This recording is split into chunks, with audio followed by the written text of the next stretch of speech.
En France, la Cour nationale du droit d'asile, CNDA, reconnaît l'existence au Togo d'un groupe social des personnes homosexuelles, leur donnant droit au statut de réfugié si elles en font la demande. La décision a été prise le 17 juillet après l'examen du cas d'un Togolais, ayant fui son pays en raison de son orientation sexuelle.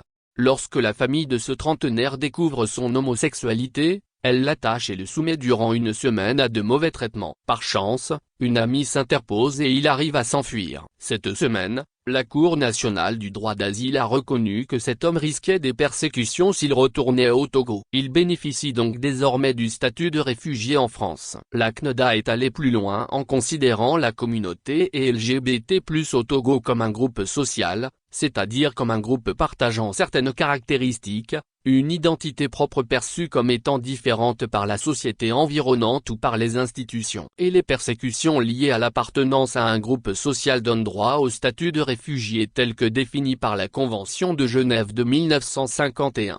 La Cour souligne dans sa décision qu'une personne homosexuelle au Togo encourt d'1 à 3 ans de prison peut subir des arrestations arbitraires, du harcèlement de la part de la police et une discrimination dans la société. Plus généralement, les personnes LGBT+, perçues comme déviantes, éprouvent ainsi des difficultés à accéder à l'emploi, au logement, à l'éducation et à la santé. La décision de la CNDA bénéficiera donc à tout Togolais, reconnu comme appartenant au groupe social LGBT+, qui demanderait la protection de la France.